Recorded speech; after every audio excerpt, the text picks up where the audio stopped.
Hello there friends, welcome back to another episode of Generation Tech. My name is Alan. Recently, one of our fans, Kana Abraham Forbes, sent us a message on Facebook asking us, would Anakin Skywalker have survived Order 66? Great question, and if you guys want your questions featured on our channel, follow us on Facebook and send us a message.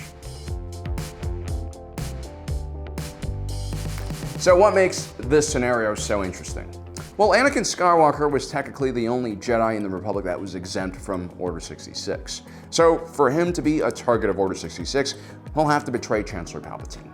Now, in the last days of the Republic, Anakin Skywalker was basically a pawn in an intricate political game being played between the Jedi and Chancellor's office. The High Jedi Council had grown increasingly worried about Palpatine's growing influence in the Senate. He was an extremely popular political figure, and he had been slowly acquiring more and more power for the executive branch of the government, using the war as a reason for his power grab.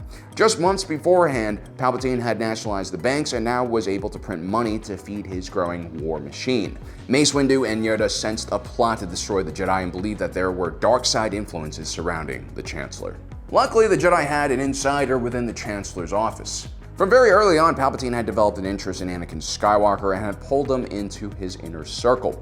Although the Jedi Council was wary of the Chancellor's influence on the young man, they still believed that Anakin was loyal to the Jedi. When Palpatine attempted to circumvent the authority of the Jedi Order and appointed Anakin directly to the High Council, it created even more tension between the Jedi and Anakin, a very calculated move. Furthermore, Anakin was having visions of his pregnant wife Padme Amidala dying. Because of the Jedi Order's strict no relationship and attachment policy, Anakin had no one to really turn to for advice. I mean, he does ask Yoda vaguely for advice, but the old Jedi Master just reminds Anakin that death was a natural part of life and he should just embrace that fact. Of course, Anakin was already in too deep by this time. He would stop at nothing to save his wife from death. Now, in our scenario, Anakin doesn't just ask Yoda for advice. He contacts his closest friend, who is like a brother to him, Jedi Master ObiWan Kenobi. ObiWan Kenobi loved Anakin, and he very likely already knew about the connection between Anakin and Padme. The pregnancy, of course, would be a surprise, but Anakin isn't really putting himself at risk by revealing his relationship with Padme to Kenobi. ObiWan Kenobi would give Anakin more practical advice. He would remind Anakin that visions are oftentimes misleading, especially visions that create fear, which of course can lead to the dark side. He'll also remind Anakin that Coruscant has some of the best medical doctors in the galaxy, and they'll be able to take care of Padme if there are any complications during the pregnancy. The Grand Republic Medical Facility had an amazing burn victim unit.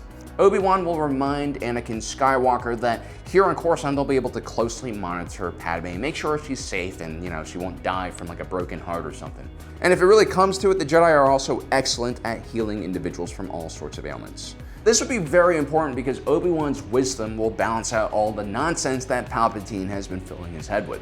Now, had the Jedi Order been a bit more open-minded and actually taught its students to study the dark side like they do in Hogwarts, Anakin would have realized that the Sith were incapable of preserving life because dark side energy was corrupting and it destroyed flesh.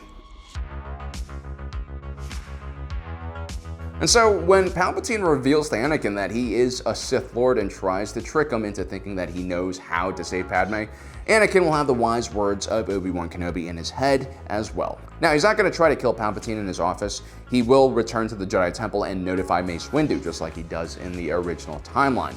The only difference is instead of rushing to Chancellor Palpatine's office to aid Palpatine against Windu, Anakin will just stay in the Jedi Temple's High Council chambers. And this time around, he won't be shedding any tears.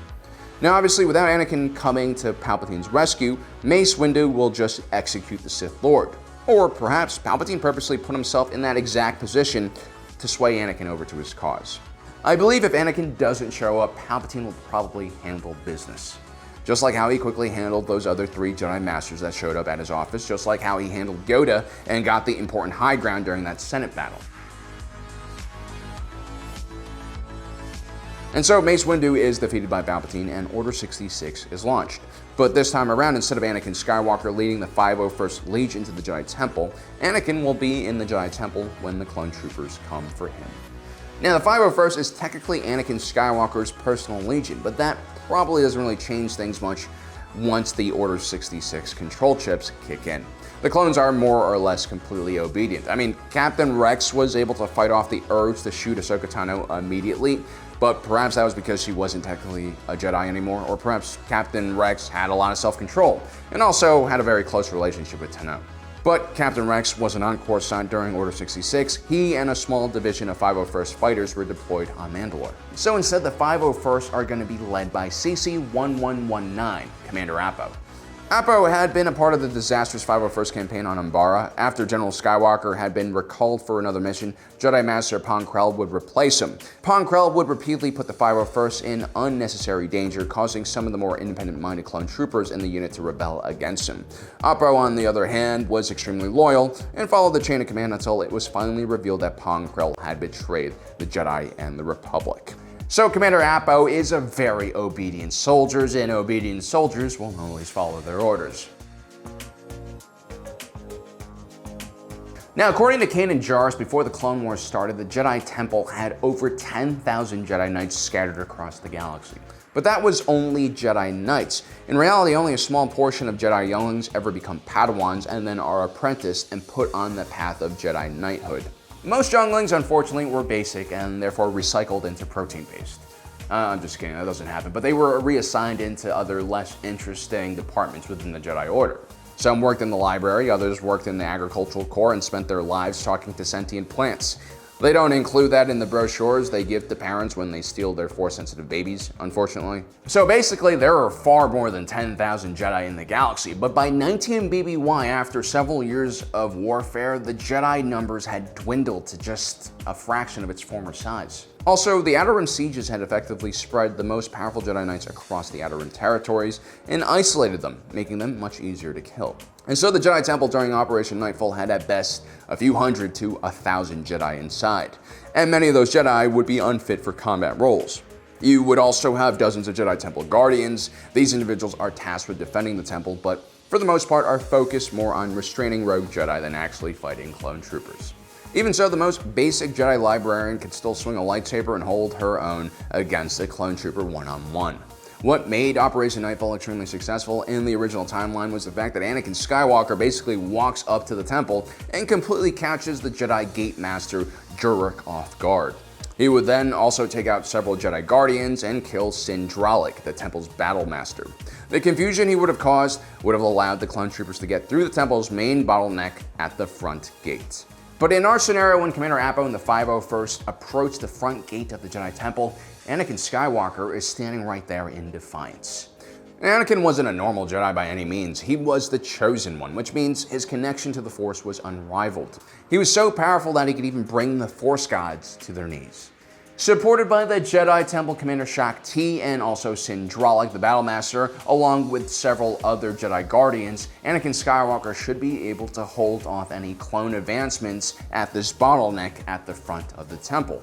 Remember, the 501st arrived with only infantry forces in the beginning. They didn't bring armor or any air power. This would buy enough time for the rest of the Jedi in the temple to escape and secure important artifacts from within the archives. It would also allow the Jedi to send out a message warning any surviving Jedi of what was happening. They could also potentially live stream the event on HoloTube so that the rest of the galaxy kind of knew what was going on. The image of tiny younglings being gunned down by clone troopers is a powerful image that would be hard for Palpatine to explain. Now, eventually Anakin and the Jedi would have to fall back, but most likely they'll be able to defend the temple against the first wave of 501st troopers. At this point, the 501st Legion would settle back and encircle the entire Jedi Temple and start a siege. But Anakin will have done enough, because in this scenario, instead of just a handful of Jedi surviving this battle, you would have potentially hundreds of Jedi making their way into the Undercity or into ships and just fleeing the system. Anakin Skywalker will most likely receive assistance from Padme Amidala and find a ride off-world and eventually meet up with Yoda and ObiWan Kenobi.